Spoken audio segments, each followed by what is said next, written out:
I am in Still a Brainrot, and I'm going to be showing you the requirements for each rebirth, what Brainrot you need, how much money you need, and what you will unlock for each rebirth in Still a Brainrot. Let's get stuck right in. Rebirth 1, you need a Trippy Trappy and a Tung Tung Sahur. You also need 1 million. This will unlock the following: Bee Launcher, Gravity Coil, Iron Slap, Lock Base for 10 seconds, and a Friend Controller. Rebirth 2 is going to be this. You need 3 million cash. You also need 2 brain rots. The first one, a Boneka and Bulabu. You also need a Burr Papin. This will unlock the Rage Table, the Coil Combo, the Gold Slap, and you also get an extra slot. We now move on to Rebirth 3. You need a Champazini Benini. You also need a Troll Marrow Trollsinia. You also need over 13 million money in order to rebirth. By rebirthing, you will unlock the Taser Gun, the Grapple Hook, the Diamond Slap.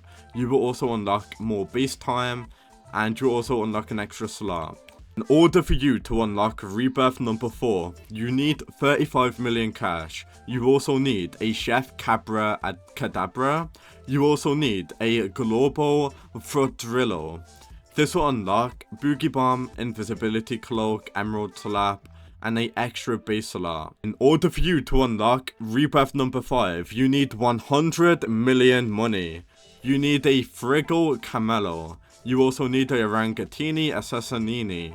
Once you got that, you then will be able to unlock the Medusa Head, the Ruby Slap, including a bunch of money and an extra base slot. We now move on to Rebirth 6. Rebirth 6, you need 350 million. For Brainrot, what you need is a Bombardier Crocodilo. This will unlock the Web Slinger, the Dark Matter Slap, and the extra slot on your base. We now move on to the next rebirth. We now move on to rebirth number 7. You need a Bombini Gushini. You also need 1 billion money. This will unlock the All-Seeing Sentry, the Quantum Cloner, the Flame Slap. You will also get an extra base slot, and you'll get a bunch of money. We now move on to rebirth number 8. In order for you to unlock rebirth number 8, you need 5 billion money. You need a TTT Sahur.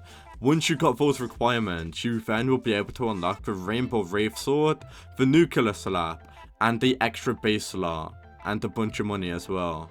We now move on to rebirth number 9. You need 25 billion. You also need a Coco Fanto Elefanto. This will unlock the Laser Cape, the Galaxy Slap, and the extra base slot on your base. We now move on to rebirth number 10. You need a Garaffa Celestri. You also need 250 billion. This will unlock the Glitch Slap, the Body Swap Potion, and you will also get a bunch of cash and multipliers by unlocking that. We now move on to rebirth number 11. You need 1 trillion money. You also need a Trallalero Tralala. This will unlock a Paintball Gun, a Splatter Slap. You will also get a bunch of multipliers, including an extra base slot. In order for you to unlock Rebirth 12, the requirements are going to be 7 trillion. You also need a Odin Dun. This will unlock the Magnet, the Heart Balloon, including a bunch of multipliers, such as the 11 cash multiplier. In order for you to unlock Rebirth number 13, you want to go ahead and get 35 trillion money. You also need a Treno Strussel Turbo 3000. This will unlock the Megaphone, the Beehive, including a bunch of cash multipliers. In order for you to unlock Rebirth number 14, you need over 100 trillion money. You also need a Trippy Troppy Tropper Tripper. And once you got that, you will get the Subspace Mine, the Gummy Bear Slap, including a bunch of cash multipliers. That's everything that you need to know about rebirthing inside of Still a Brainrot, and peace out.